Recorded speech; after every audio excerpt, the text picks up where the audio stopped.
नारायण नारायण नारायण बोल चेतन नारायण बोल। नारायण नारायण नारायण बोल चेतन नारायण बोल। नारायण बोल न लाई नारायण बोल न लाई साही दई नमो। नारायण नारायण नारायण बोल। नारायण नारायण नारायण बोल। जय श्रीमन्नारायण। ओम तत्संयोरा वृणीमहे गातुं यज्ञाय गातुं यज्ञपतये दैवी स्वस्तिरस्तु नः। स्वस्तिर्मानुषेभ्यः ऊर्ध्वं जिगातु भेषजं सन्नो अस्तु द्विपदे सञ्चतुष्पदे। ओम शांति शांति शांतिः। लक्ष्मीनाथ समारंभां नाथयामुनमध्यमाम् अस्मदाचार्यपर्यन्तां वन्दे गुरुपरम्पराम्। मौद्गल्यवंशं सुलभं सुशीलं रामानुजार्यस्य मताश्रयन्तं श्रीमत्सुखाचार्यकृपैकभाजं श्रीदेवकीनन्दनवर्यमीडे। सर्वमङ्गलमाङ्गल्यं सर्वोपद्रवनाशनं वन्दे रामानुजार्यस्य नित्यं पादाम्बुजद्वयम्। तत्त्वेन यश्चिदचिदीश्वर तत्स्वभाव भोगापवर्गतदुपायगतिरुदारः। सन्दर्शयन्निरमिमीतपुराणरत्नं तस्मै नमो मुनिवराय पराशराय। मेघश्यामं पीतकौशेयवासं श्रीवत्साङ्कं कौस्तुभोद्भासिताङ्गं पुण्योपेतं पुण्डरीकायताक्षं विष्णुं वन्दे सर्वलोकैकनाथम्। हरिनारायण दुरितनिवारण परमानंद परमपुरुषोत्तम भक्तजनप्रिय पंकजलोचन नारायण तव दासोऽहं। श्रीनारायण तव दासोऽहम्। अखिल हेय प्रत्यनीक कल्याणैकतान श्वेतर समस्त वस्तु विलक्षण अनंत ज्ञानानंदैक स्वरूप परात्पर परब्रह्म परमेश्वर भगवान श्री हरिलाई परतत्व का रूपले प्रतिपादन गर्ने उत्तम शास्त्र श्री विष्णु पुराण, जसलाई पूर्वाचार्यहरूले पुराण रत्नद्वारा सम्मान गर्नुभएको छ। हामी निरन्तर स्वाध्याय गर्दै आजका श्रृङ्खलासम्म आइसकेका छौँ, जहाँ जीवात्माको स्वभाव, प्रकृतिको स्वभाव, परमात्माको स्वभाव, भोग, मोक्ष, गति, उपाय, फल आदि तमाम विषयहरूको सुन्दर प्रतिपादन भएको छ। श्री विष्णु पुराणमा जिज्ञासु हुनुहुन्छ मैत्रेय ऋषि, उपदेष्टा हुनुहुन्छ श्री पराशर महर्षि। अत्यन्तै सुन्दर ढङ्गबाट तत्त्वको प्रतिपादन भएको छ श्री विष्णु पुराणमा। गएका प्रसङ्गमा हामी सुन्दै थियौँ भरतजीको तेस्रो जन्म भएर ब्राह्मण कुलमा यता रौगण तत्त्वज्ञानका निमित्त कपिलाश्रमतर्फ जाँदै गर्दा पालकी बोक्ने एक बिरामी हुन्छ, भरतजीलाई बोकाइन्छ। उस समयमा रौगणको अज्ञान र अभिमानलाई देखेर भरतजीले उपदेश दिँदै हुनुहुन्छ, सम्पूर्ण जगत ज्ञानमय छ, देवता, मनुष्य, तिर्यक, स्थावर सबैमा विराजित आत्मा एकै स्वरूपको छ, त्यसमा भेद दृष्टि राख्न हुन्न भनेर अहम तत्त्वको सम्यक प्रतिपादन गर्नुभयो गएका श्रृङ्खलामा। अहम भनेर जो शरीरलाई देखाएर व्यवहार गरिन्छ यो अत्यन्तै अज्ञानताका कारण शरीर आत्मा हुँदै होइन।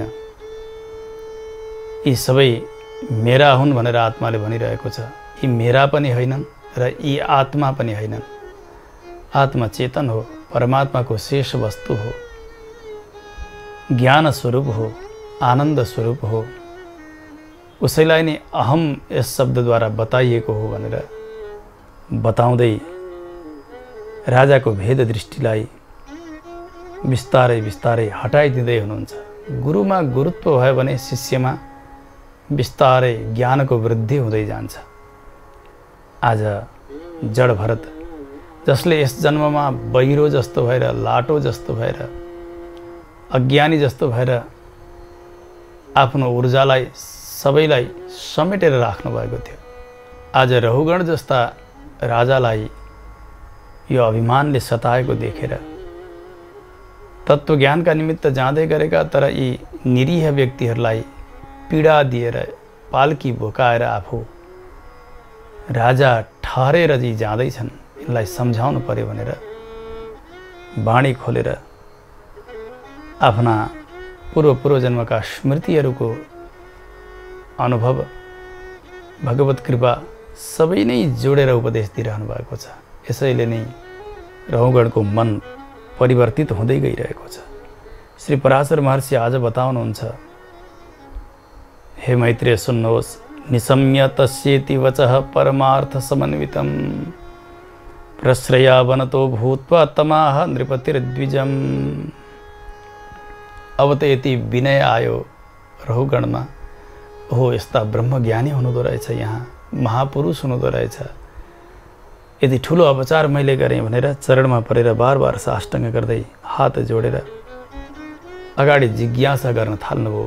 महाराज रहुगण भन्नुभयो, हे गुरुदेव, हजुरले अत्यन्तै उत्कृष्ट सत्यलाई प्रतिपादन गर्नुभयो, परमार्थमय वचन हजुरले बोल्नुभयो। जति सुन्दै गएँ त्यति आनन्द हुँदै गइरहेको छ। हजुरले भन्नुभयो सम्पूर्ण जीवहरूमा व्याप्त जो ज्ञान हो त्यो एकै स्वरूपले छ, त्यो व्यापक छ भनेर जो बताउनु भयो त्यसमा कुनै प्रकारको मलाई सन्देह छैन। मैले यो राम्रैसँग सम्झेँ। हजुरले यो पनि बताउनु भयो कि आत्मा प्रकृतिभन्दा अलग छ, यो पनि मैले लगभग सम्झेँ। तर मैले पटक्कै नसम्झेको कुरा यो छ, न अहम वहामि शिविकाम शिविका न मयि स्थिता शरीरमन्यदस्मत्तो एनेयम शिविका धृता। हजुरले भन्नुभयो महाराज मैले यो पालकी बोकेको छैन, यो पालकी ममा रहेकै छैन, अनि यो शरीर म भन्दा अलग हो, म शरीर होइन जुन शरीरले पालकी बोकेको छ। त्यसकारणले पालकी वाहक यो शरीर हो, पञ्चमहाभूत हुन्, आत्मा हुँदै होइन। हजुरले यो बताउनु भयो। हजुरले अरू पनि बताउनु भयो, गर्ने सबै प्रकृतिले हो, प्रकृतिका गुणवसाद व्यक्तिले अरू क्रियामा प्रवृत्त भएर अरू कर्महरू गर्दछ। त्यो कर्तृत्व धर्म प्रकृतिमै छोडिदिनुपर्छ। आत्मा कर्ता होइन, कर्त्री प्रकृति हो भनेर जो बताउनु भयो यो पनि मैले श्रवण गरेँ। भगवान श्री गीताचार्यले बताउनुहुन्छ श्रीमद् भगवत गीतामा कर्तृत्वको त्याग कि प्रकृतिमा कि त परमात्मामा। प्रकृतिमा त्याग्ने सुन्दर प्रक्रिया बताउनु भएको छ। तत्त्ववित्तु महाबाहो गुणकर्म विभागयोः गुणा गुणेषु वर्तन्त इति मत्वा न सज्जते। यी सम्पूर्ण प्रकृतिका गुणहरू प्रकृतिमै रहन्छन्, गर्ने पनि प्रकृति अनि भोग्नु पनि प्रकृतिलाई नै पर्दछ। त्यसो हुनाले प्रकृति नै कर्ता हो, म कर्ता होइन। म भनेको जीव यो कर्ता होइन, यस प्रकारले कर्तृत्वको त्याग गर्नु भनेर एउटा प्रक्रिया बताउनु भयो। अझै उत्तम कक्षा यसरी बताउनु हो कि कर्तृत्व भगवानमा समर्पण गरिदिने, भगवान नै गर्नुहुन्छ र गराउनुहुन्छ। यो जीव त भगवानले गर्न लगाए अनुसार गरिदिन्छ, भगवानको सेवा गरिदिन्छ उसले, त्यसकारणले कर्तृत्व भगवानमा छ। यसरी दुई प्रकारको प्रक्रियालाई बताइएको छ गीतामा। आज रहुगणले भन्नुभयो, हजुरले भन्नुभयो कि यो कर्तृत्व प्रकृतिमा छ, जीव गर्नेवाला होइन भनेर। यी वचन मेरा कर्णरन्ध्रबाट भित्र प्रवेश गर्ने बित्तिकै ममा परमार्थको विषयमा जिज्ञासा जागेर आएको छ। हे गुरुदेव, ओहो मैले त बाटो बिराएको रहेछु, सुन्नुपर्ने त यहाँ रहेछ र यी विषयहरू रहेछन् र हजुर जस्ता ज्ञानीबाट सुन्नुपर्ने रहेछ भन्ने मैले निश्चय गरिसकेको छु। म त महर्षि कपिलका यहाँ जाँदै थिएँ आत्मतत्वका विषयमा जान्नका लागि। संसारमा मनुष्यको श्रेय केले हुन्छ, के गर्दा कल्याण हुन्छ, त्यो सोध्न जाँदै थिएँ। आज बीच मार्गमा हजुरसँग भेट भएको छ। आज हजुरलाई प्राप्त गरेर मन यति प्रसन्न भयो कि हजुरमै समर्पित भइसकेको छ यो मन। हजुरले गरेकै उपदेशलाई सुन्न तयार भएको छ। साक्षात भगवान नारायणका अंश कपिलदेव जगतका मायाले मोहित भएका चेतनहरूलाई मायाबाट छुटकारा गराउनका निमित्त अवतार भएको उहाँको।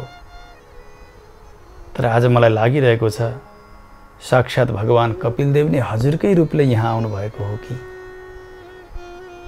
सएव भगवान नूनम अस्माकं हितकाम्यया प्रत्यक्षताम अत्र गतः यथैतद् भवतोच्यते। हजुरका वाणी सुन्दा मलाई यस्तै लागिरहेको छ। कपिलदेव नै आज हजुरका रूपले यहाँ आउनुभएको छ र मेरा नेत्रका गोचर बनेर यिनै चर्मचक्षुद्वारा देखिने भनेर आउनुभएको छ। हुनसक्छ हजुर नै कपिलदेव हुनुहुन्छ। त्यसो भएको हुनाले हे ज्ञानी, हे गुरुदेव, हाम्रो कल्याण केले हुन्छ, श्रेय भनेको के हो, के गर्दा कल्याण हुन्छ, यो कुरा विस्तारपूर्वक बताइदिनुहोस्। म त अज्ञानी छु, जिज्ञासा गर्न पनि मैले जानेको छैन। अब भने उत्तम शिष्यका कोटीमा आउनुभएको छ रहुगण। जबसम्म शिष्यमा अभिमान हुन्छ मैले धेरै जानेको छ, अनि यी गुरुले के नै जानेका छन् र विचार गर्नु पर्यो भनेर परीक्षाका लागि केही सोध्दछ नि, तबसम्म उसले सही उपदेश प्राप्त गर्नै सक्दैन। जब निख्रिएर खाली भएर ऊ प्रस्तुत हुन्छ त्यहाँ मात्रै उपदेशको क्रम बन्दछ र त्यस उपदेशले काम गर्दछ। जस्तो कि एउटा भरी दुध भएको ग्लास छ, अर्को खाली ग्लासमा त्यो दुध खन्याउनु परोस्। बराबरमा राखेर त्यो खन्याउन खोज्ने हो भने अथवा त्यो खाली ग्लासलाई माथि राखेर भरे ग्लासको दुध खन्याउन खोज्ने हो भने त्यो पोखिएर खेर जान्छ, काम लाग्दैन। शिष्य भनेको त्यो रित्तो भाँडो जस्तो हो, त्यसै गरी रित्तिएर जानुपर्छ उसले। आचार्य भरी भाँडो जस्तो हुनुहुन्छ, ज्ञानै ज्ञान पूर्ण भएर रहेको छ त्यहाँ। त्यसकारणले उसमा विनय चाहिन्छ, विनम्रता चाहिन्छ, सेवा, यी सबै प्रकारका शिष्य लक्षणले युक्त भएको छ भने मात्रै, जसरी त्यो रित्तो भाँडोलाई तल राखेर भरीलाई माथिबाट खन्याउने भने नपोखिकन त्यो पात्रमा त्यो वस्तु झर्दछ। यसै गरी गुरुले गर्नुभएको उपदेश पनि त्यो सत्पात्रमा त्यसै गरी रहन्छ। विनय चाहिन्छ। आज महाराज रहुगणको सम्पूर्ण राजत्व अभिमान समाप्त भएको छ। भरतजीका सङ्गतले गर्दा हात जोड्नु भएको छ, उपदेश श्रवणका लागि तयार भएर बस्नु भएको छ। जडभरत मुस्कुराउनु भयो र भन्नुभयो, महाराज सुन्नुहोस्, भूप पृच्छसि किं श्रेयः परमार्थं नु पृच्छसि, श्रेयांस्य परमार्थानि अशेषाणि च भूपते। तपाईँ केवल श्रेयका विषयमा सोधिरहनु भएको छ, परमार्थ के हो, परम सत्य के हो त्यो सोधिरहनु भएकै छैन। सुन्नुहोस्, पहिले तपाईँले सोधेको श्रेय बताउँछु, त्यस पछाडि परमार्थका विषयमा मैले बताउने छु। जसलाई परमार्थ भनेर यहाँ तपाईँले व्यवहार गर्दै हुन्छ, यो सबै संसारका श्रेय मात्रै हुन्, कल्याण मात्रै हुन्, कल्याण साधन अनि त्यो साधनबाट प्राप्त हुने फल। यतिलाई नै यहाँनिर सत्य भनेर व्यक्तिले लोकमा व्यवहार गर्दछन्। जस्तो कि देवताको आराधना गर्यो, यो फल मिलोस् त्यो फल मिलोस्, जो ध्यावे फल पावे, दुख बिनसे मनका, सुख सम्पत्ति घर आवे, कष्ट मिटे तनका, ओम जय जगदीश हरे भनेर भगवानलाई केवल एउटा माग्ने ठाउँ मात्र बनायो कसैले। उसलाई धन पनि मिल्दछ, अरू वैभव मिल्दछ, सन्तति सम्पत्ति सबै चिज मिल्यो। अब पुत्र चाहेको छ, पुत्र पनि प्राप्त गरेको छ। अब यी सबै फल प्रदान गर्ने भएको हुनाले यहाँनिर देवताको आराधना, त्यो पनि सकाम बुद्धिले गरिएको आराधना नै त्यो सामान्य कोटिका मनुष्यका लागि श्रेय भयो। त्यही नै कल्याणको साधन भयो, किनभने उसले चाहेकै त्यति थियो फल, त्यो त यसैले नै पायो। यसैलाई नै श्रेय भनेर यहाँ लोकमा व्यवहार गरिन्छ। त्यस पछाडि कसैले कर्म गर्दछन् स्वर्ग प्राप्तिका निमित्त, वेदले बताउनु भएको छ स्वर्ग कामो यजेत, स्वर्ग जसले चाहेको छ भने उसले अश्वमेध याग गरोस्, ज्योतिष्ठोम आदि गरेका यज्ञहरू गरोस्। यी तमाम वेदवाक्यका आधारमा उसले यज्ञ गर्दछ अनि त्यो फल पनि प्राप्त गर्दछ। यहाँनिर श्रेय के भयो? त्यही यज्ञ नै श्रेय भयो, कल्याणको साधन भयो। त्यसबाट उसले चाहेको फल प्राप्त गर्यो। अब योभन्दा पहिले सकाम कर्म जति पनि संसारका लागि चाहिने त्यस्ता उपलब्धिहरूको प्राप्तिका लागि उसले कर्म गरेको थियो, त्यही कर्म श्रेय थियो। अब स्वर्ग प्राप्तिका निमित्त गरिएको कर्म श्रेय कोटिमा आयो, ऊ भन्दा यो श्रेय भयो अझै। त्यस्तै प्रकारले व्यक्तिको स्वभाव अनुसार कसैले निष्काम कर्म गर्यो, कुनै प्रकारका फलमा चाहे लौकिक होस् चाहे पारलौकिक होस्, यी कुनैमा पनि आशा छैन, त्यो प्रकारको कर्म गर्यो भने त्यो निष्काम कर्म नै उसको लागि श्रेय हुन्छ। त्यस्तै कसैले जान्यो आत्मा ध्येय छ अनि योगयुक्त व्यक्तिहरूद्वारा प्राप्य छ, त्यस्ता आत्मालाई प्राप्त गर्नु, उसको साक्षात्कार गर्नु, यसैलाई नै श्रेय मान्ने त्यस्ता योगीहरू पनि छन्। अब श्रेय यसलाई मान्ने हो भने परमार्थ केलाई मान्ने? परमार्थका विषयमा पनि सुन्नुहोस्, यसमा पनि तारतम्य छ। जसरी श्रेयका विषयमा पनि सामान्य अनि त्योभन्दा अलिमाथिको अनि अलिमाथिको माथिको श्रेयको जसरी क्रम चल्यो, यस्तै प्रकारले परमार्थका विषयमा पनि व्यक्तिले अनेक अनेक अनेक अनेक तारतम्य बताउँदै बताउँदै अन्तिममा त्यो परमार्थलाई प्राप्त गर्दछन्। जबसम्म उसलाई त्यो सत्य अविनाशीलाई प्राप्त गर्दैनन् तबसम्म यी बीचका कक्षामा आएका यी सबै श्रेय हुन्छन्, परमार्थ हुँदैनन्। जस्तो कि यदि त्यो सम्पत्तिलाई परमार्थ मानौ कसैले, जुन सम्पत्तिका लागि देवताको आराधना गरेको थियो, त्यही फल प्राप्त गर्यो, सम्पत्ति सन्तति सबै पायो भने त्यो धन त धर्मका लागि खर्च गर्नुपर्छ भनेर शास्त्रले बताएका छन्। जब खर्च गरिन्छ, खर्च गरेपछि सकिन्छ, सकिने सत्य कसरी हुन्छ र? सत्य त अविनाशी हुन्छ। त्यस्तै प्रकारले आफूले इच्छाएका भोगलाई संग्रह गर्नका लागि सम्पत्ति खर्च गरिन्छ, त्यहाँ पनि सम्पत्तिको विनाश भयो। जे चाहिएको छ त्यो किन्यो, त्यो सम्पत्ति सकियो। जब सकिन्छ भने त्यो परमार्थ कसरी हुन सक्छ र? सम्पत्ति परमार्थ होइन। त्यस्तै कसैले सन्तान प्राप्त गर्यो, अब त्यो सन्तान पिता कारण हुन्, पुत्र कार्य हो, पिताबाट पुत्र जन्मिए। अब त्यो पुत्र प्राप्तिलाई परमार्थ मान्ने हो भने जसबाट त्यो पुत्र जन्मिएको छ ती पिता पनि कसैका पुत्र हुन्, हो तिनका पिताका लागि उनी परमार्थ भए। ऊ पनि कसैका पुत्र हुन्, उनी पनि कसैका हुन्। त्यसकारणले यसरी खोज्दै खोज्दै जाने भने यी सबै नै परमार्थ सत्य हुन आउँछन्, तर यी सबै यहाँ रहिरहेका छैनन्, जन्मिन्छन् अनि जान्छन्। पिता पुत्र सम्बन्ध त्यस बेलासम्म जबसम्म यो देह रहन्छ, त्यो छुटिसकेपछि फेरि ऊ आफ्नो कर्मअनुसार अर्को गति प्राप्त गर्दछ, अर्को शरीर प्राप्त गर्दछ। त्यस कारणले पिताको जो कार्यरूप पुत्र पनि परमार्थ होइन। नभए त सम्पूर्ण कारणका कार्यहरू परमार्थ हुँदै जान्थे। जस्तो कि माटो छ, माटाबाट बनेको त्यो घडा, माटो यहाँ कारण भयो, घडा कार्य भयो। अब त्यो घडा पनि परमार्थ, परमार्थ भनेको सत्य हो, त्यही हुने हुन्छ। अरू पनि संसारमा भएका कार्यहरू सबै नै परमार्थ हुन जान्छन्। यस उसले यी जति पनि विनाशी छन्, जस्तो कि पुत्र नै होस्, अरू केही चिज नै हुन्, यहाँका उपलब्धिहरू केही पनि परमार्थ होइनन्। त्यस्तै प्रकारले तपाईलाई राजत्वाभिमान छ, सुन्नुहोस्, राज्यादि प्राप्तिरत्रोक्ता परमार्थतया यदि परमार्था भवन्त्यत्र न भवन्ति च वै ततः।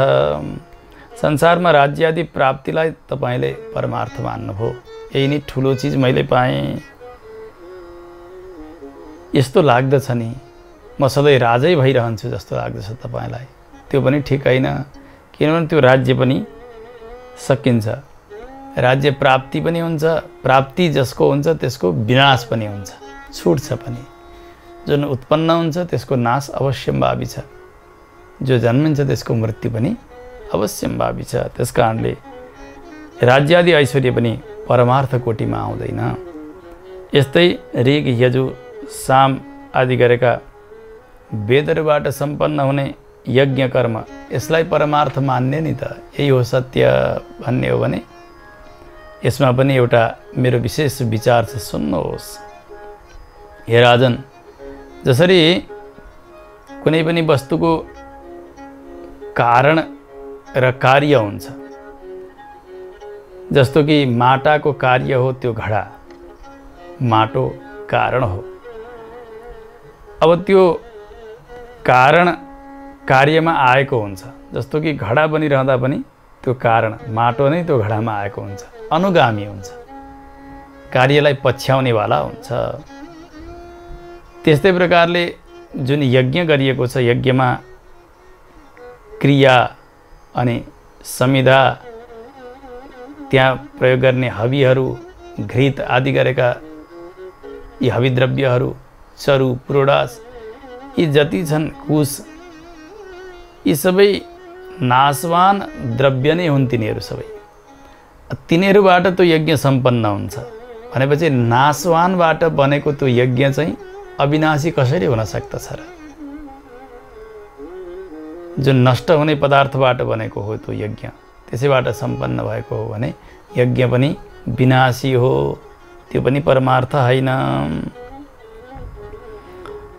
हामीले गएका श्रृङ्खलामा पनि सुनेका थियौँ, यथा सौम्य एकेन मृत्पिण्डेन सर्वं मृण्मयं विज्ञातं स्यात् वाचारम्भणं विकारो नामधेयं मृत्तिका इत्येव सत्यम। त्यो आकार, नाम, यी सबै केवल वाग व्यवहारका निमित्त मात्रै। यो घडा हो, यो घैँटो हो, यो गाग्री हो, यो घ्याम्पा हो, यो हान्डी हो, यो हाँडी हो, दियो हो, केवल वाग व्यवहारका निमित्त मात्रै। त्यहाँ छ त एउटै मात्रै सत्य, त्यो हो मृत्तिका। जसरी यस्तै प्रकारले यहाँ भएका जति पनि दृश्य पदार्थहरू छन्, यिनीहरू कुनै पनि परमार्थ होइनन्। परमार्थ भनेर जो अविनाशी चिज छ त्यसलाई ज्ञानीहरूले बताउनु भएको छ। अनासी परमार्थश्च प्राज्ञैरभ्युपगम्यते तत्तु नासी न सन्देहो नासी द्रव्योपपादितम। विनाशी द्रव्यबाट जति पनि कार्यहरू बन्दै जान्छन् ती सबै विनाशी नै हुन्छन्। जो अनासी छ, कहिले ननासिनेवाला छ, त्यही नै परमार्थ हो, त्यो हो आत्मतत्व। निष्काम कर्मयोगलाई परमार्थ मान्ने हो भने अघि पनि बताइयो, त्यो निष्काम कर्मयोगबाट मुक्ति नाम गरेको फल मिल्दछ। यो साधन मात्रै हो, साध्य, त्यो फल त मोक्ष हो। त्यसकारण त्यो साधन कहिल्यै पनि परमार्थ हुन सक्दैन। श्रेय हुन सक्छ, कल्याणको साधन हुन सक्छ, तर त्यो प्राप्य चिज जो सत्य हो त्यो साधन कहिले पनि हुन सक्दैन। त्यसकारणले हे राजन, यी जति पनि छन् नि द्रव्यहरू जे देखिएका छन्, यी सबैलाई श्रेय भनेर मात्रै मान्नु परमार्थ होइन यिनीहरू। परमार्थका विषयमा संक्षेपमा बताउँछु, तपाईँ सुन्नुहोस्। एको व्यापी समः शुद्धो निर्गुण प्रकृते परः जन्म वृद्ध्यादिरहित आत्मा सर्वगतो व्ययः। जो एक छ, व्यापी छ, एक भन्नाले एकै प्रकारको छ। हामीले पहिले पनि सुनेका छौँ। उस्तै कलश एउटै मेसिनबाट बनेका हजारौँ हुन्छन् जसरी, हो त्यही हो भनिन्छ जसरी, हो त्यसै प्रकारले ज्ञान गुणवाला ज्ञान स्वरूप आत्मा देवता मनुष्य तिर्यक स्थावर सबैमा विराजित छ, व्यापक छ, सम छ, शुद्ध छ। कुनै प्रकारका प्रकृतिका गुणहरूले त्यसलाई स्पर्श गर्न सकेका छैनन्। प्रकृतिबाट टाढा, जसमा जन्म छैन, वृद्धि भनेको बढ्ने घट्ने आदि केही पनि छैन। सर्वव्यापक छ, ज्ञान विभू छ, हो त्यस्तो आत्मा नै परमार्थ हो, परम सत्य हो। भगवानले यही बताउनु भयो गीतामा, न जायते म्रियते वा कदाचित नायं भूत्वा भविता वा न भूयः अजो नित्य शाश्वतोऽयं पुराणो न हन्यते हन्यमाने शरीरे। मर्ने त केवल यो शरीर हो। आत्मा त कहिले जन्मदैन, कहिले मर्दैन, कहिले घट्दैन, कहिले पहिले नभएर पछि हुनेवाला त्यस्तो पनि होइन। यो सदैव रहिरहने षड्भाव विकार रहित। 6 प्रकारका विकार हामीले पहिले पनि सुन्यौँ। आमाका गर्भमा आउँदा अस्ति यहाँ छ भनिन्छ। अलि पछाडि जायते जन्मन्छ, त्यस पछाडि वर्धते बढ्न थाल्दछ, बढ्दै बढ्दै गयो। अब बढ्ने क्रम सिद्धिएपछि विपरिणमते, त्यहाँ परिवर्तन आउन थाल्दछ। त्यस पछाडि अपक्षीयते, घट्न सुरु हुन्छ। यसो कुप्रिन्छ, डल्लो पर्न थाल्छ, दाँत झर्दछन्, आँखा बन्द हुन्छन्, कान सुन्न छोड्यो, केश पाक्यो, थरथर शरीर काँपेको छ, छाला खुम्चिएका छन्। त्यस पछाडि विनश्यति, सकिन्छ। यो सबै विकारहरू जसलाई षड्भाव विकार भनेर बताइयो, यो कहाँ भएको हो? केवल प्रकृतिमा, यो शरीरमा मात्रै हो, आत्मामा होइन। आत्मा त अजर छ, अमर छ, त्यो साक्षात ज्ञान स्वरूप छ। जस्तो कि एउटा बम्सी बजाउने व्यक्ति छ, त्यहाँ अनेक छिद्रहरू छन्, त्यसमा अनेक अनेक त्यहाँनेरि स्वरहरू निस्कन्छ। यहाँ तार, मन्द्रक आदि गरेका स्वरहरू निस्कन्छन्। त्यहाँनेरि सुरिलो पनि हुन्छ, अलि बोधो पनि हुन्छ, माथि उच्च निच स्वरहरू। त्यहाँ निस्कने के हो त भन्दा त्यहाँबाट वायुको घर्षण भएर नै त्यो आवाज निस्कने हो। त्यहाँ छ त केवल वायु, त्यही वायु तत्त छिद्रबाट प्रकट भएर अलग अलग स्वर निकाल्छ जसरी। यस्तै प्रकारले यो आत्मतत्व एकै स्वरूपको छ, तर कहिले देव शरीरमा, कहिले मनुष्य शरीरमा, कहिले तिर्यक शरीरमा, कहिले स्थावर शरीरमा गएर अनेक अनेक प्रकारले त्यो परिभाषित हुन्छ। यो देवता हो, यो मनुष्य हो, यो जानवर हो, यो वृक्ष हो भनेर हो त्यसरी जान्नु पर्दछ। यो देवादि भेद जो उपाधि हो नि, यो नाश भइसकेपछि आत्मा सबै एकै स्वरूपको छ भनेर जान्नु हो, त्यही नै हो परमार्थ। पराशर महर्षिले भन्नुभयो मैत्रेय। यति बताइसकेपछि महाराज रहुगण चुप्प लाग्नुभयो, कुनै जिज्ञासा नै छैनन्। मनमनै चिन्तन गर्न प्रारम्भ गर्नुभएको छ। अहिले यसो विचार गर्नुभयो, हो यहाँ त अत्यन्तै ज्ञानी हुनुहुँदो रहेछ, यहाँबाटै मैले आफूलाई चिनिरहेको छु। तर पनि सर्वथा अज्ञान नाश नभइसकेको हुनाले उहाँमा भेद दृष्टि भने गइसकेको छैन। ब्राह्मण श्री जड भरतजीले विचार गर्नुभयो, अब यिनलाई अद्वैत तत्त्वको उपदेश दिनु पर्यो। आत्माको एकत्व, आत्मा एक स्वरूपको छ, यो सम्झाउनु पर्यो भनेर एउटा आख्यान प्रारम्भ गर्नु। महाराज तपाईँलाई एउटा कथा सुनाउँछु, सुन्नुहोस्। राजा रहुगणले भन्नुभयो, प्रभु आज्ञा गर्नुहोस्।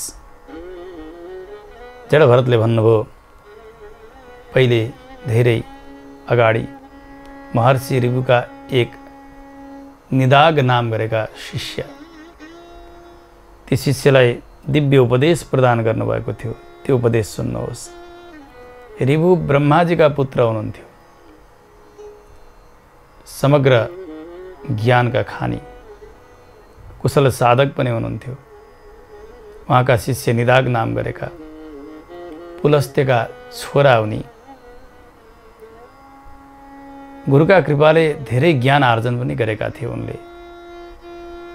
देविका नदीका तटमा वीरनगर नाम गरेको अत्यन्तै सुन्दर नगर, जहाँ समृद्धि छ, अन्नको, ऐश्वर्यको, सबै प्रजाहरू प्रसन्न छन्। त्यहाँ रमणीय उपवनहरू पनि छन्, गुफाहरू छन्, तलाउहरू छन्। त्यस्तो उपवनमा बसेर ती निदाग नाम गरेका ऋभुका शिष्य तपस्या गरिरहेका छन्। धेरै समय बित्दै गयो। पहिले नै दीक्षा दिएको त्यो शिष्य देवताका मानले 1000 वर्ष बितिसकेको छ।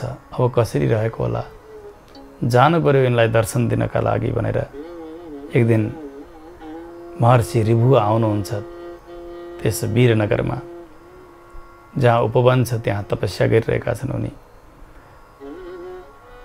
देवताका मानले 100 वर्ष भनेको हाम्रा हिसाबले 1 वर्ष देवताहरूको 1 अहोरात्र हुन्छ। मासे न तु अहोरात्रम पैतृ वर्षेण दैवतम। पितृहरूका लागि हाम्रो 1 महिना, उनीहरूको 1 अहोरात्र। कृष्ण पक्ष उनीहरूको रात, शुक्ल पक्ष दिन। देवताहरूका लागि भने उत्तरायण र दक्षिणायन, दिन र रात। उत्तरायण दिन हो भने दक्षिणायन देवताहरूका लागि रात हो। यसरी हाम्रो 1 वर्ष 1 अहोरात्र हुन्छ। त्यसै हिसाबले 30 दिनकै महिना हुन्छ अनि 360 दिनकै वर्ष हुन्छ। यसरी वर्ष बित्दै देवताका हिसाबले 1000 वर्ष बित्नु भनेको धेरै समय हो। त्यति लामो समयसम्म आफ्ना गुरुको दर्शन भएको थिएन। शरीर अत्यन्तै परिणामी छ, नचिनिने बन्नुभएको छ। सामान्य ब्राह्मण जस्तो भनेर वहाँ आउनुभयो।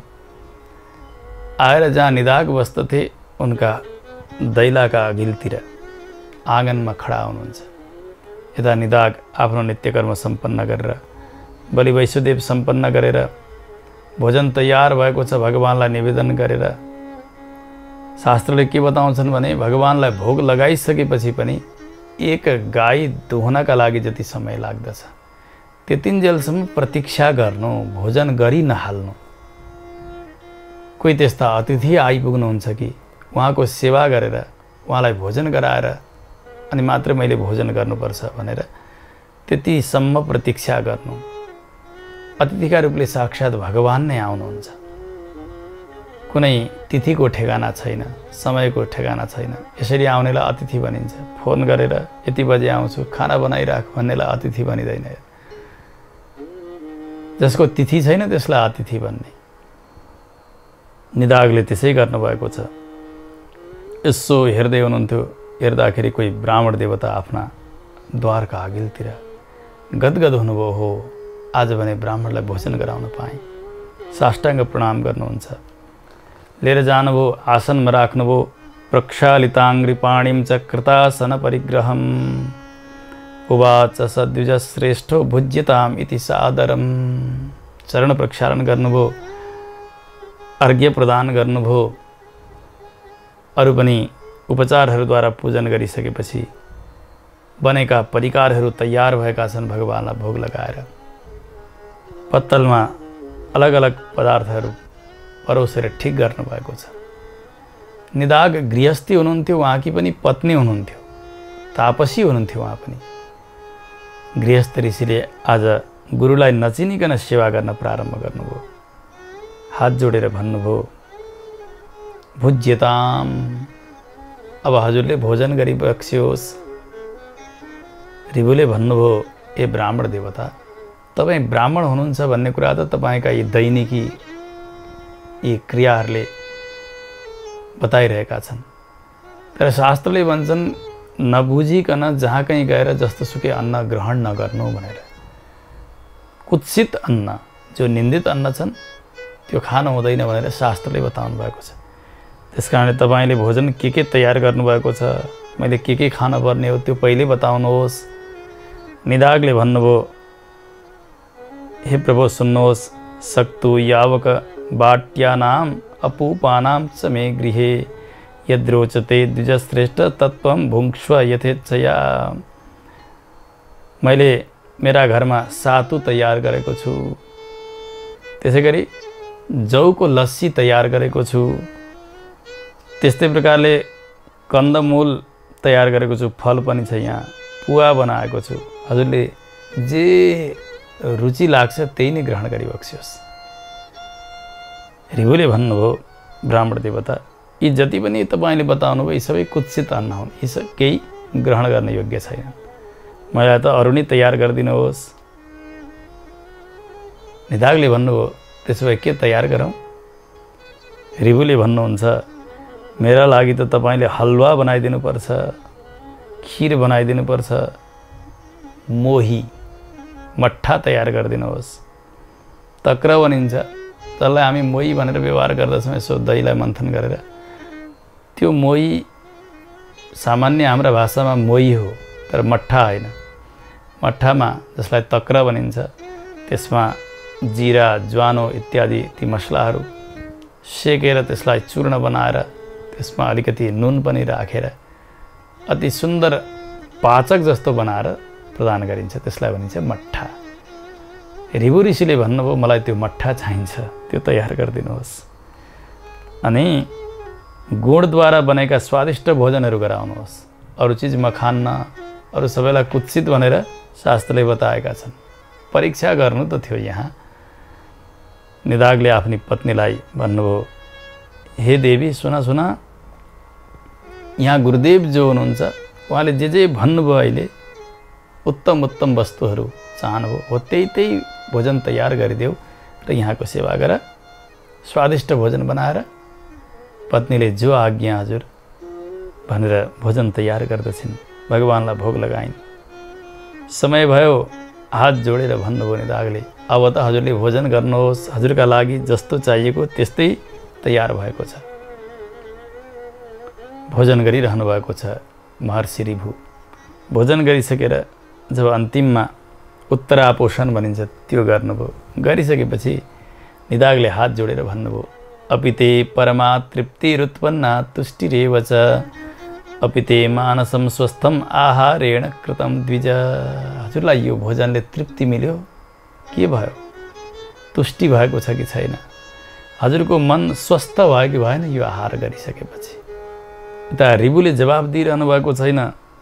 निदागले अरू प्रश्न गर्दै जानुभयो, हजुरको वासस्थान कहाँ हो? हजुर को हुनुहुन्छ? कहाँ जान चाहनुहुन्छ? कहाँबाट हजुरको आगमन भयो? यो सबै हजुरले बताइदिबक्सियोस्। ऋभुले भन्नुभयो, जो भोक आएको छ त्यसका लागि तृप्तिका कुरा हुन्छन्, तुष्टिका कुरा हुन्छन्। तिर्खा लागेको होस् त्यसलाई जल मिलेपछि उसलाई आनन्द मिल्छ, तृप्ति मिल्दछ। भोक आएकालाई भोजन मिलेपछि, निद्रा लागेकालाई बिस्तारा मिलेपछि तृप्ति मिल्छ। न मे क्षुन्ना भवन तृप्ति कस्मान माम परिपृच्छसि। ममा कुनै भोक छँदै थिएन, अनि कहाँबाट तृप्ति हुनु र? कहाँबाट आनन्द हुनु? मलाई कहिले भोकले सताउँदैन, कहिले प्यासले सताउँदैन। भोक प्यासको व्यवस्था यस्तो हुन्छ महाराज, सुन्नुहोस्। जो जाठर अग्नि छ यहाँ भित्र जल्ने, त्यसले पार्थिव जति ठोस पदार्थहरू छन् त्यसलाई जलाइसकेपछि उसलाई भोक लाग्दछ। हामीले गर्ने जो भोजन हो नि त्यो पनि पार्थिव पदार्थै त हो नि, पृथ्वी तत्त्व हो, फल होस्, अन्न होस्, जे यहाँ मिल्दछ। अब त्यो ठोस पदार्थलाई यहाँ भित्र बलेको अग्निले जलाइसकेपछि अनि भोक लाग्ने हो उसलाई। त्यस्तै प्रकारले त्यो जल तत्त्वलाई त्यही अग्निले सुकाइसकेपछि उसलाई तिर्खा लाग्ने हो। तर ममा त न त्यो जाठर अग्नि छ, न त्यो भोजन मेरा लागि छ, न त त्यो जल मेरा लागि छ। यी सबै भोक हुन्, प्यास हुन्, यी देहका धर्म हुन्। ममा कुनै यी धर्महरू रहेका छैनन्। त्यसकारणले तृप्ति हुनु, सन्तुष्ट हुनु असन्तुष्ट हुनु यो ममा घट्दै घट्दैन। म सधैँ नै प्रसन्न रहन्छु किनभने मलाई कुनै प्रकारको अभाव छैन। कहिले भोकले सताउँदैन, कहिले प्यासले सताउँदैन। त्यसो हुनाले म सधैँ नै सन्तुष्ट छु नि। तपाईँले यो किन प्रश्न गरिरहनु भएको छ? तपाईँले अरू पनि प्रश्न गर्नुभयो, क्व निवासः, तपाईँ कहाँ बस्नुहुन्छ भनेर मलाई सोध्नुभयो पहिला। क्व गन्तासि, कहाँ जाँदै हुनुहुन्छ, यो दोस्रो। कुतश्चागम्यते, कहाँबाट आउँदै हुनुहुन्छ, यी 3 प्रश्न गर्नुभयो नि। यसको म उत्तर दिँदैछु, सुन्नुहोस् हे ब्राह्मण देवता। यो जीवात्मा छ नि सर्वगतः व्यापी, यो सबैतिर जान्छ। कहिले देव शरीरमा जान्छ, कहिले मनुष्य, कहिले तिर्यक, कहिले स्थावर, जहाँ कहीँ जान्छ। त्यस कारणले कहाँ जानु र कहाँ आउनु छ र? आकाशवद् अयं यतः, आकाश कहाँ जान्छ कहाँ जाँदैन भन्नु, सबैतिर जसरी त्यस्तै प्रकारले यो आत्मा पनि जहाँ कहीँ जान सक्छ। अनि कुतः कुत्र क्व गन्तासि इत्येतत् अपि अर्थवत् कथम। अब कहाँ जानु, यसले कहाँबाट आउनु, यो जाने आउने नै काहीँ छैन, यो त व्यापक छ।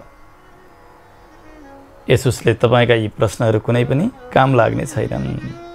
म कहीँ जानेवाला होइन, कहीँबाट आउनेवाला पनि होइन र कहीँ बस्नेवाला पनि होइन। तपाईँले भन्नुभयो मिठो अन्नले तृप्ति भयो होला भनेर। मृष्टम न मृष्टम पेशा जिज्ञासामि कृता तब, मिठो भयो कि मिठो भएन भनेर तपाईँले सोध्नुभयो नि।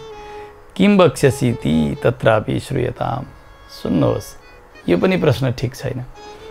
किनभने भोजन मिठो होस् अथवा नमिठो होस्, त्यो मिठो भएकै एकैछिन पछाडि नमिठो हुन्छ।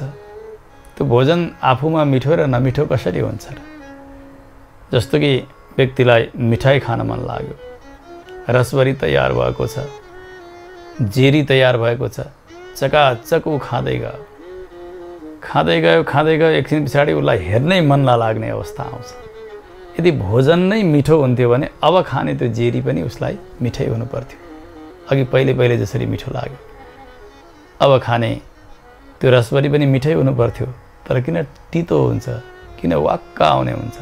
त्यस कारणले भोजनमा मिठास र नमिठास यो छँदै छैन। फेरि त्यही चिज आज प्रातःकाल मिठो भएर रहेको छ, दिउँसो बेलुकी हुँदै सडेर त्यही अत्यन्तै दुर्गन्धी बन्छ, नमिठो बन्छ। यदि भोजन मिठो हुन्थ्यो भने त्यो मिठास रहि नै रहनु पर्थ्यो उसमा। त्यस कारणले मिठो नमिठो भन्ने त्यो भोजनमा छँदै छैन।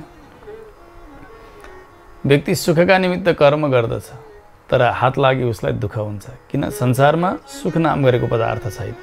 भोकायो आहा आहा आहा गरिराखेको छ, पीडा भइरहेको छ, त्यसबेला भोजन मिल्दाखेरि मस्त हुन्छ, आहा आनन्द भयो भन्छ।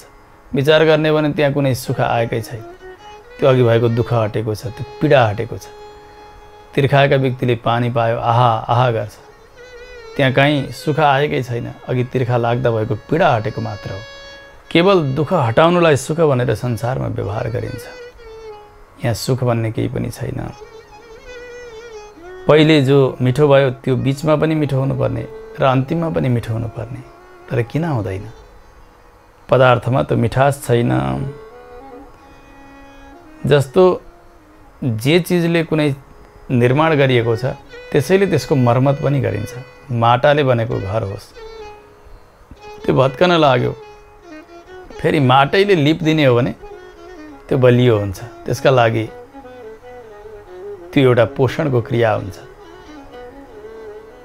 त्यस्तै प्रकारले यो शरीर पनि पार्थिव हो, पृथ्वी तत्त्व यसमा धेरै छ।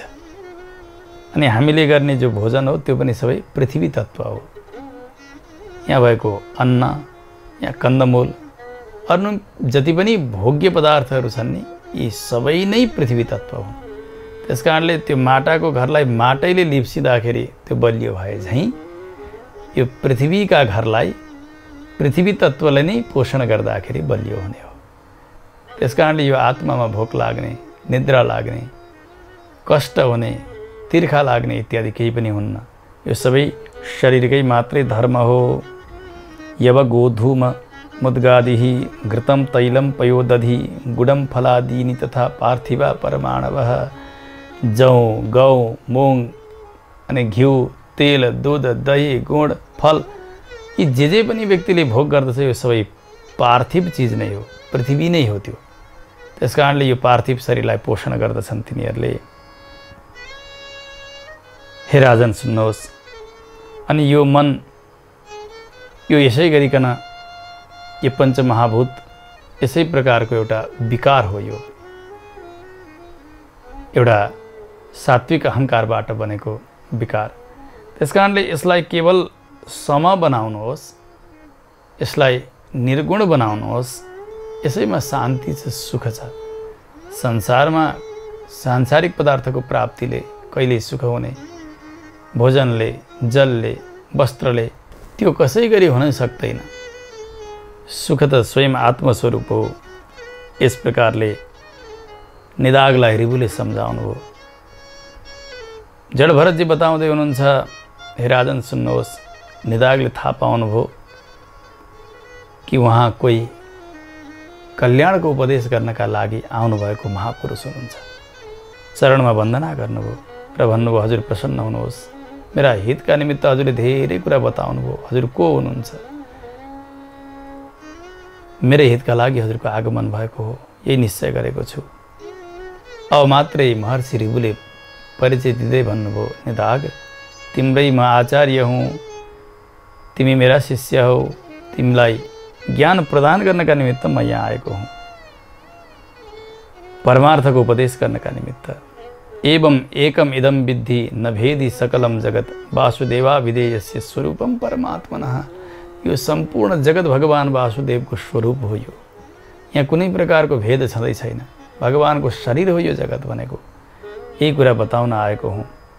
यति बताउनुभयो। अब यतातिर निदागले आफ्ना गुरुको वन्दन पूजन साष्टाङ्ग प्रणिपात गर्नुभयो। आशीर्वाद प्रदान गरेर महर्षि रिबु त्यहाँबाट फेरि प्रस्थान गर्नुहुन्छ। समय बित्दै गयो। फेरि देवताका मानले 1000 वर्ष बित्यो। शिष्यको याद आयो, के गरेर बसेका होलान् उनी। फेरि उनमा कुनै भेद दृष्टि पो आयो कि उपदेश गर्न जानु पर्यो भनेर रिबु ऋषि आउँदै हुनुहुन्थ्यो। त्यही नगरमा जो वीरपुर नाम गरेको नगर अत्यन्तै सुन्दर नगर छ। त्यहाँनेरि राजमार्गमा हात्ती घोडाका साथमा अनेक सेनाहरू लागिरहेका छन्, हिँडिरहेका छन्, भिड छ, मनुष्यहरू बसेका छन्, वरपर हेरिरहेका छन्, जय जयकार चलिरहेको छ। त्यो भिडका परपट्टि हातमा कुश, कास, कन्दमूल, पुष्प, फल इत्यादि लिएर सेवाका लागि तयार भएर बसेका निदाग जो शिष्य हुन् उनी पर बसिरहेका देख्नुभयो रिबुले। धेरै भिड चलिरहेको थियो, तर पनि बिस्तारै बिस्तारै पुग्नुभयो त्यहाँनेरि जहाँ शिष्य थिए। पहिले गएर आफूले प्रणाम गर्नुभयो। नचिनिने बनाएर आउनुभएको छ। आफ्ना गुरुलाई निदागले चिन्नु भएन।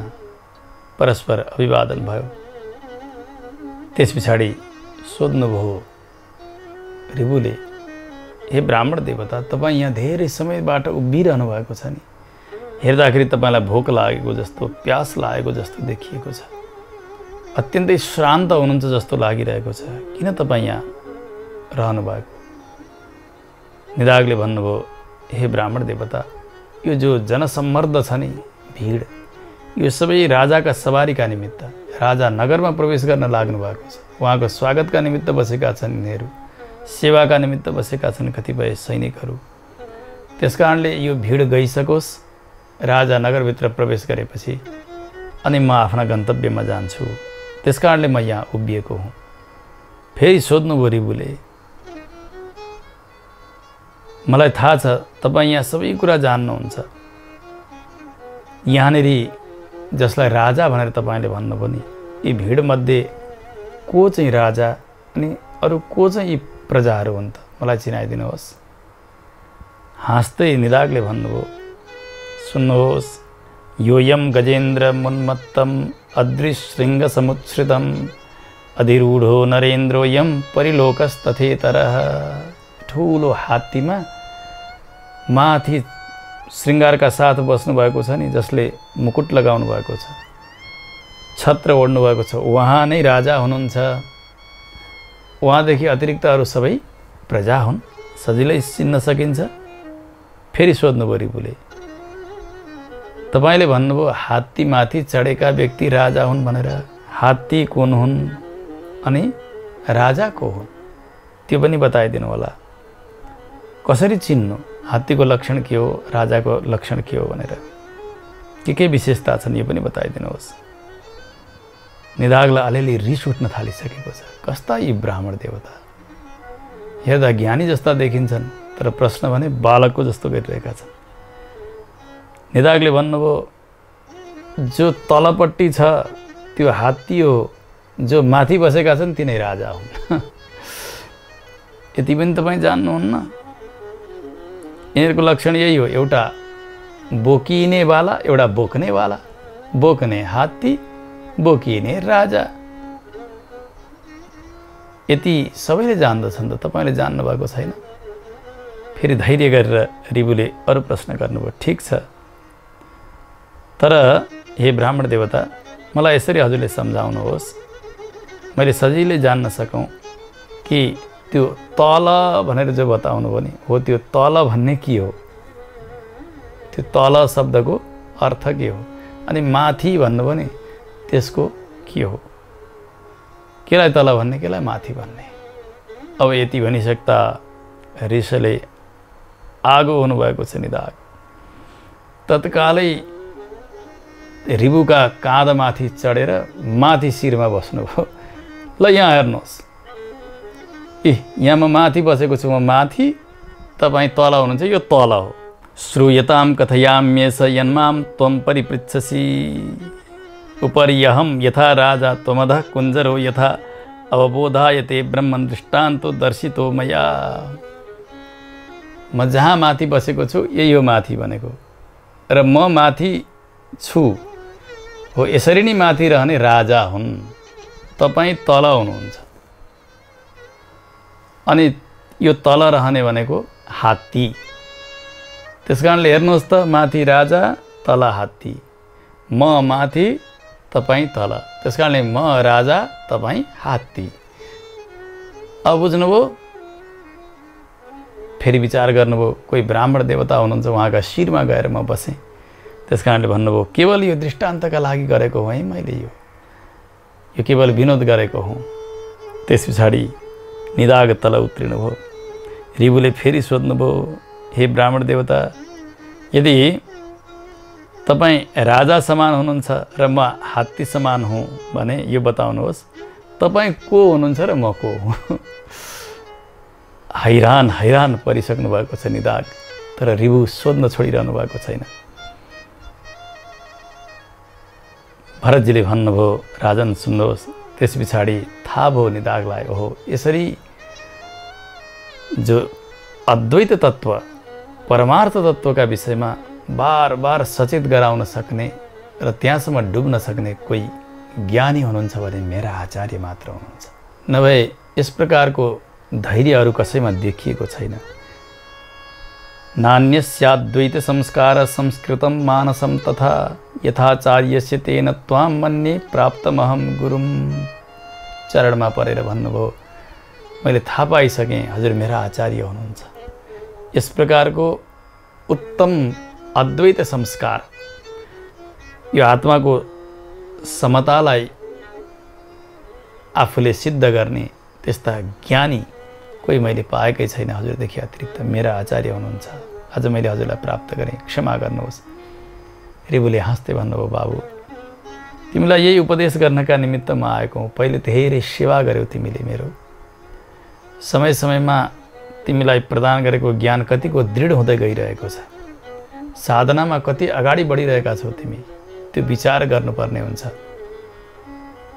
आचार्यको काम नै त्यही हो, त्यसकारण म तिमी कहाँ आएको छु र तिमीलाई मैले संक्षेपमा यहाँनिर अहिले परमार्थका विषयमा बताएँ, परमार्थको सारका विषयमा बताएँ। जो आत्मतत्व हो यसको स्थितिलाई मैले बताएँ। यति भनिसकेपछि रिबु निदागबाट विदा भएर जान लाग्नुहुन्छ। गुरुका चरणमा वन्दन गर्नुभयो, पूजन गर्नुभयो उहाँले। अब कहिल्यै पनि निदाग शिष्यमा त्यो द्वैत भाव आउँदै आएन। यो हात्ती हो, यो घोडा हो, यो राजा, यी प्रजा, यस प्रकारको भावै भएन। सर्वत्र आत्मवस्तु मात्र देख्ने त्यस्ता भएर योगका उत्तम कक्षामा पुग्दा पुग्दै साक्षात् ब्रह्मतुल्य बनेर आत्मसाक्षात्कार गरेर उहाँको मोक्ष हुन्छ। सम्झाउँदै हुन्छ जड भरतले, हे राजन तपाईँ पनि अब त्यस्तै हुनुहोस्। तथा त्वमपि धर्मज्ञ तुल्यात्म रिपुबान्धव भव सर्वगतं जानन् आत्मानं अवनीपते। तपाईँले सबैमा भएका आत्मालाई उस्तै नै जान्नुहोस्। त्यसकारणले कोही शत्रु छँदै छैनन्, कोही तपाईँद्वारा शासन गरिनेवाला छैनन्, तपाईँलाई बोक्नेवाला छैनन्। यसरी अब तपाईँ विचार गर्नुहोस्। जस्तो आकाशमा कहिले सेतो आउँछ, कहिले नीलोपन आउँछ, कहिले अर्कै रङ देखिन्छ, अनेक अनेक बैजनी रङ इत्यादि देखिन्छ। तर त्यो आकाशको वास्तविक स्वरूप होइन, त्यो हाम्रो दृष्टिमा भएको दोष हो। त्यस्तै प्रकारले अनेक आकार प्रकार र आफूलाई ठुलो अर्कालाई सानो इत्यादि व्यवहार यो जो गरिन्छ यो दृष्टिमा मात्र भेद हो। समग्र शरीरमा रहने आत्मा एकै प्रकारको छ। त्यस प्रकारको भेद दृष्टिलाई छोड्नुहोस्। यसैबाट तपाईँको कल्याण हुन्छ। एक समस्तम यदि हास्ति किञ्चित तदच्युतो नास्ति परम ततोन्यत सोहम सचत्वम सच सर्वमे तद आत्मस्वरूपम त्यज भेद मोहम। सबै आत्मस्वरूप हो, जगत नै आत्ममय छ, यसका शासक केवल भगवान हुनुहुन्छ। अब भेद दृष्टि छोड्नुहोस्। यो भगवानको शरीर हो यो जगत भनेर मान्नुहोस्। भगवान सर्वत्र व्याप्त हुनुहुन्छ। पराशर महर्षिले भन्नुभयो, मैत्रेय यस प्रकारले उपदेश दिनुभयो जड भरतले। अब भेद दृष्टि गयो रहुगणको। उहाँले अब कपिल मुनिका यहाँ जानै पर्ने आवश्यकता रहेन। तत्काल उहाँ ब्रह्मज्ञानी हुनुहुन्छ। साधनामा लाग्नुभयो। उहाँले पनि आफ्नो उत्तम गतिलाई प्राप्त गर्नुभयो। यतातिर जड भरतले पनि पूर्वजन्मको स्मरणद्वारा आफूलाई सम्हाल्नु भएको छ। साधना उहाँको बढ्दै गयो। अब त्यसै जन्मबाट उहाँले पनि मोक्ष प्राप्त गर्नुहुन्छ। यस प्रकारको सुन्दर आख्यान तपाईलाई मैले सुनाएँ। इति भरत नरेन्द्र सारवृत्तम कथयति यश्च शृणोति भक्तियुक्तः सविमलमतिरेति नात्ममोहं भवति च संसरणेषु मुक्तियोग्यः। जड भरत र राजा रहुगणको यो सुन्दर संवाद र उहाँहरूका पावन चरित्रलाई जसले श्रवण गरेका छन्, कसैले भनेका छन्, कसैले सुनेका छन् भक्तियुक्त भएर भने उनको मति पनि विमल बनेर जान्छ। बुद्धि अत्यन्तै शुद्ध बन्दै जान्छ। कुनै प्रकारको मोह रहँदैन, देहात्माभिमान रहँदैन, अहङ्कार ममकार नाश भएर जान्छ। भगवानमा प्रेम बन्छ, भगवत तत्त्वको साक्षात्कार हुन्छ र उनी नै मुक्तियोग्य। अब संसारमा कहिल्यै नआउने, भगवानका धाममा जाने त्यस प्रकारका उत्तम बन्दछन् भनेर भरतजीको पावन चरित्रको महात्म्यको गान गरेर कथालाई विश्रान्तिको दिनुभयो। द्वितीय अंशमा आज श्री विष्णु पुराणको द्वितीय अंशसम्मका पावन प्रसङ्गहरू यहाँ वर्णन गरिए। समय धेरै गइसकेको छ। अब अगाडिको श्रृङ्खलामा तृतीय अंशको कथालाई प्रस्तुत गरिनेछ। भगवानका चरणमा यी वाणीलाई समर्पण गर्दै कथालाई विश्राम गरौँ। जय श्रीमन्नारायण। जिन्दगी खिल्छ त्यसैले त शास्त्र भन्छन् नारायण बोल चेतन नारायण बोल। त्यसैले त शास्त्र भन्छन् नारायण बोल चेतन नारायण बोल। नारायण बोल्नलाई, नारायण बोल्नलाई चाहिँदैन मोल। नारायण नारायण नारायण बोल। नारायण नारायण नारायण बोल। नारायण नारायण नारायण बोल चेतन नारायण बोल। नारायण बोल चेतन नारायण बोल। नारायण बोल चेतन नारायण